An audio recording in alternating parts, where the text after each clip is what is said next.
Lady Koi Koi. See? Nothing. It's just our imagination. Let's go back. No! Lady Koi Koi. Why is the mirror fogging up? That wasn't there before. Something is happening. Lady Koi Koi. The room feels heavier. Lady Koi Koi. What is that behind her? Amaka, don't turn around. Look at the mirror.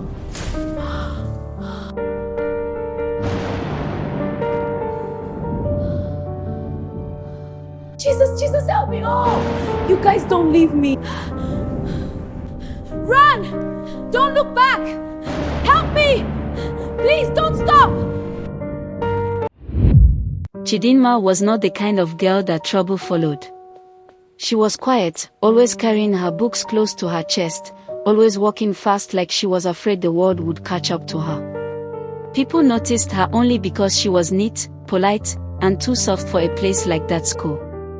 The kind of school where secrets breathe in the walls and silence is louder than noise. That evening, the sun had almost set when they called her name.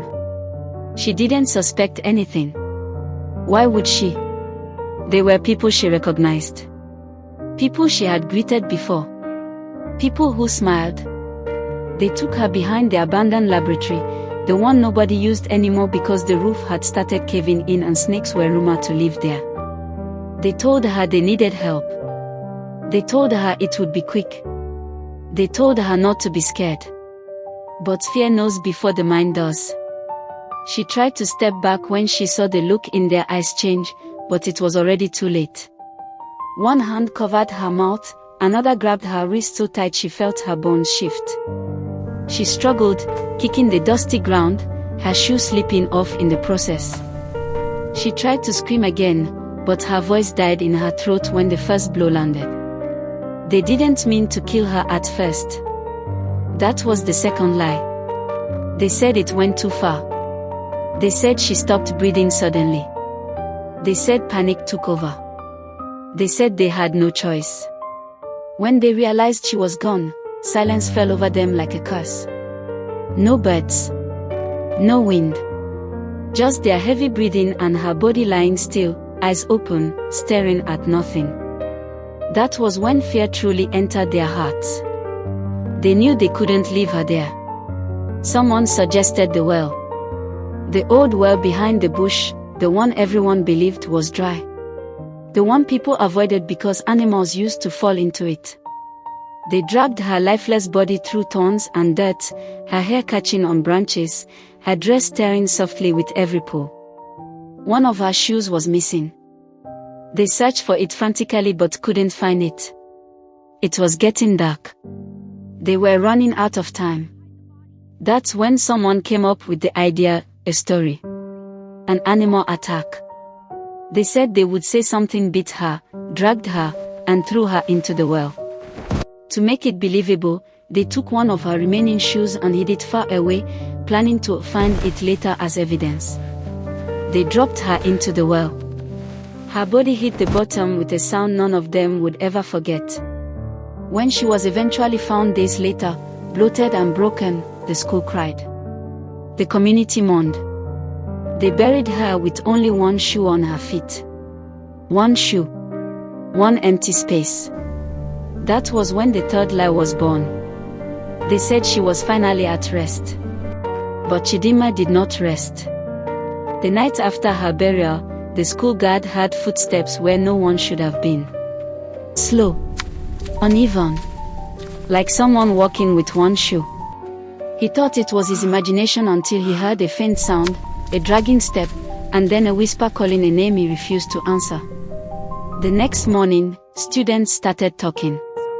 Someone claimed they saw a girl standing by the well at night, her uniform soaked, her hair covering her face. Another said they heard crying near the abandoned lab. Soft crying. Angry crying. Then the dreams started. Those who were there that evening began to dream of her. Not as she was in life, but as she was in death. Wet skin. Where is my shoe? Hollow eyes. One foot bare, the other wearing a dusty shoe. In the dreams, she didn't scream. She just asked one question. Where is my shoe? They woke up sweating, their room smelling faintly of damp earth. The school changed. Hallways felt longer. Lights flickered for no reason. Lockers slammed on their own. Students began avoiding the back of the school, especially the well. Teachers dismissed it as fear, as rumors, as childish imagination. Until the first one disappeared. They found him hanging near the well, his ankle twisted at an unnatural angle, one shoe missing. His face was frozen in terror, mouth open as if he had been screaming when death took him. They called it suicide. But the dreams continued. Chidinma's spirit grew stronger, angrier. She no longer just searched, she punished. Those who laughed about her death began to feel hands pulling at their feet at night. Those who lied began to hear whispers in empty classrooms. Those who knew the truth but stayed silent started losing things: books, shoes, sleep, sanity. One girl ran screaming through the dormitory one night, swearing she saw Chidinma sitting on her bed, holding a muddy shoe and smiling. "Thank you," the spirit had said softly. Another body was found days later. Same pattern. Same missing shoe. The school tried to cover it up. Again. But you can't bury truth forever. On the seventh night, the final person who knew where the missing shoe was hidden couldn't take it anymore. He returned to the bush, shaking, crying, holding a torch that kept flickering like it was afraid to. He dug frantically, dirt filling his mouth, his nails breaking. When he finally pulled out the shoe, cold wind rushed past him. He heard footsteps behind him. Slow. Uneven. He turned. She was there. Chidinma stood before him, half her face swollen, water dripping from her hair, her bare foot bleeding onto the soil. She looked at the shoe in his hand, and then at his feet. When they found him the next morning, he was alive, but not whole. His legs were twisted beyond recognition. One shoe was missing. The other was neatly placed beside him. After that, the hunting stopped. They said Chidinma finally found peace. But students still avoid the well. And sometimes, late at night, when the wind is quiet and the school is asleep, you can hear a soft step, followed by another. Like someone still walking. With only one shoe. Hi, how are you? The full video is on YouTube. Please support me by watching it. Thank you!